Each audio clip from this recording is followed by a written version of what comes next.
West Springfield Public Library.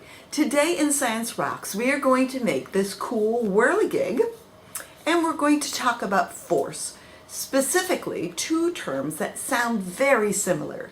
There's centripetal and centrifugal. So what are those forces? Well, we experience it when we enter the spin of a roller coaster, when we're turning a sharp corner, or when we watch the spin cycle of a washing machine. These are two terms used to describe what is happening that sound very similar. Centripetal, centrifugal. Both of these are closely related. Essentially, they are both describing the same action from different perspectives. According to Merriam-Webster, centripetal means center seeking, and is defined as the force that is necessary to keep an object moving in a circular path that is directed inward toward a center of rotation.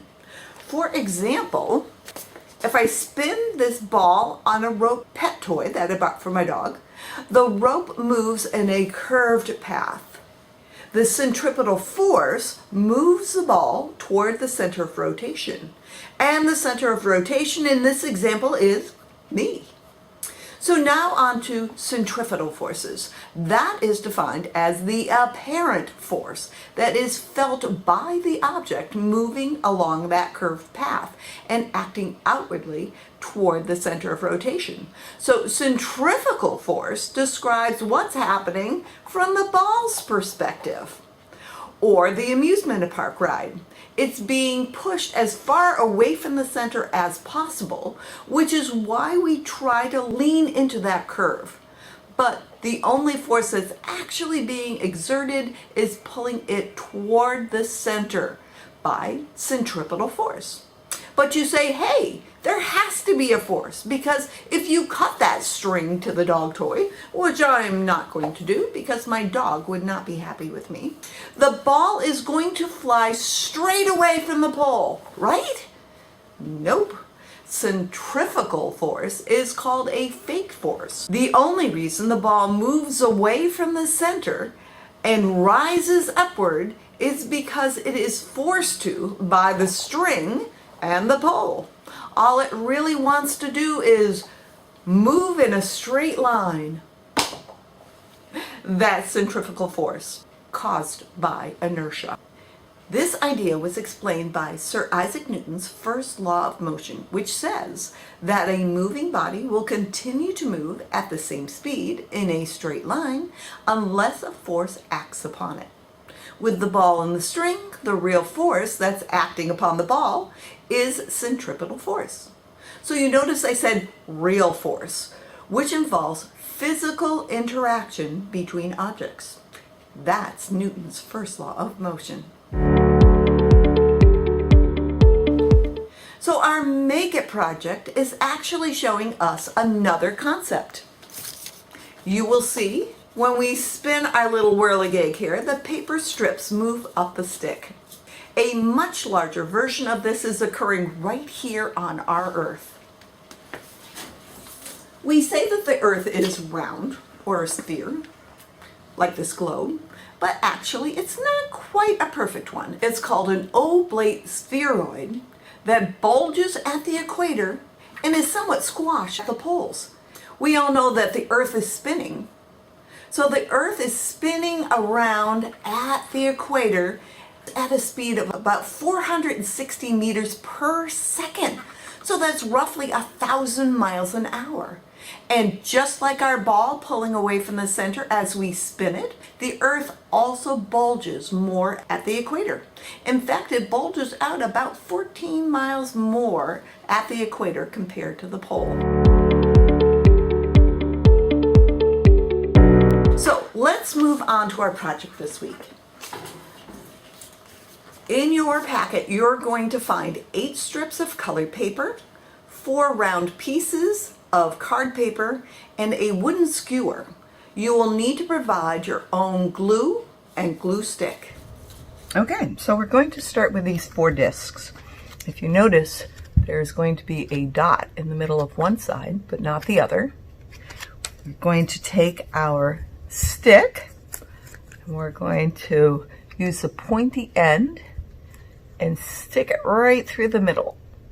There we go. We're going to do that on all of them. Ow. Be careful. It can be, it's pointy, it's ouchy. Here we go. And last one. Okay. We'll take our glue stick and we're going to glue up one of these, actually two of these. There we go. I'll put that one to the side though. We'll start with one color. It doesn't matter whether it's red or blue. And we're going to place the color side down. See, color side down. And place the second one across. Leave that area in the middle open where you just put that hole. And across. And across. Now we've got 4 red strips and they're right across from each other. I'm going to take that second color, the blue one, and we're going to do the same thing. It's going to be color side down and we're going to go right in between the 2 red ones. This one, we'll go across, color side down, across, color side down, and across, color side down.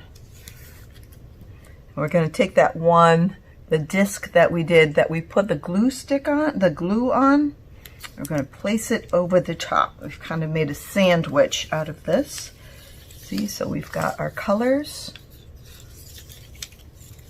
with the 2 discs in between and the hole.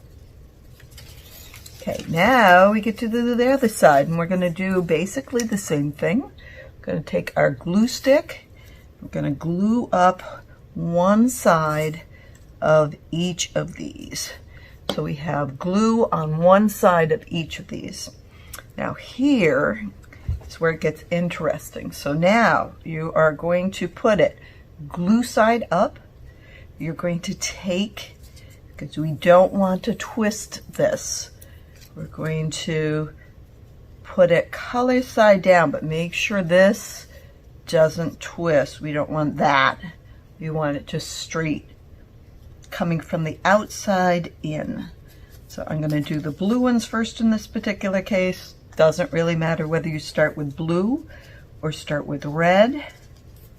Your fingers will start getting kind of sticky doing this, and it's okay to add a little bit more glue in it, just like that. And then we're going to add our red. That's one. We'll go with the one across. And here. And finally here.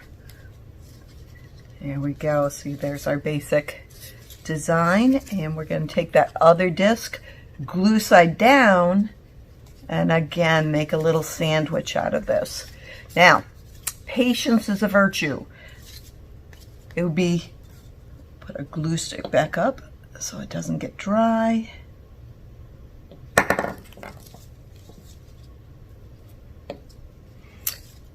It's okay to let this sit for a little bit and dry before you start putting your stick in it. Now, for the stick, we're going to take that skewer side end, the pointy end, and we're going to put it through the first one.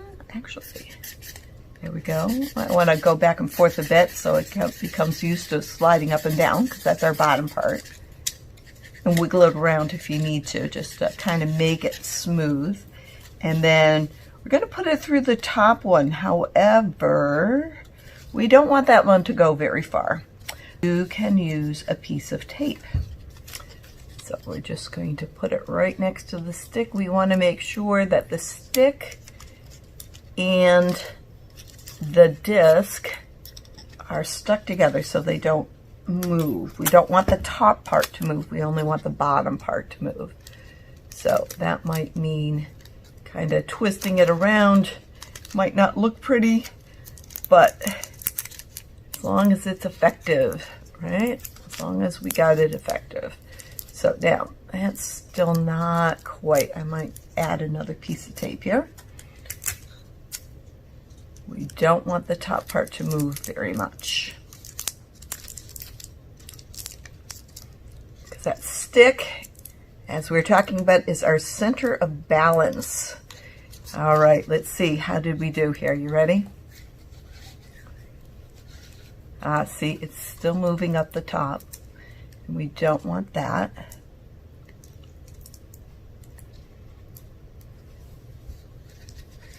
And we're getting it. Do you see the difference? All right, the other thing you can use at the top is just some regular Elmer's glue. Again, patients, make sure that glue has dried because it works better if the top is not moving, but the bottom is. So you got that bottom moving really good. Yes, see how it's moving up and down nice and easy?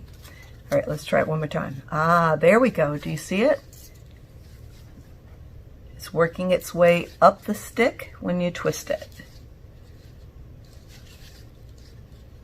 All right, that is it. That's how you make your whirligig. So that's it for another session of Science Rocks. I hope you enjoyed yourself. Next month, November, we are going to talk about apparent motion, animation. I hope to see you then. Until then, bye-bye for now.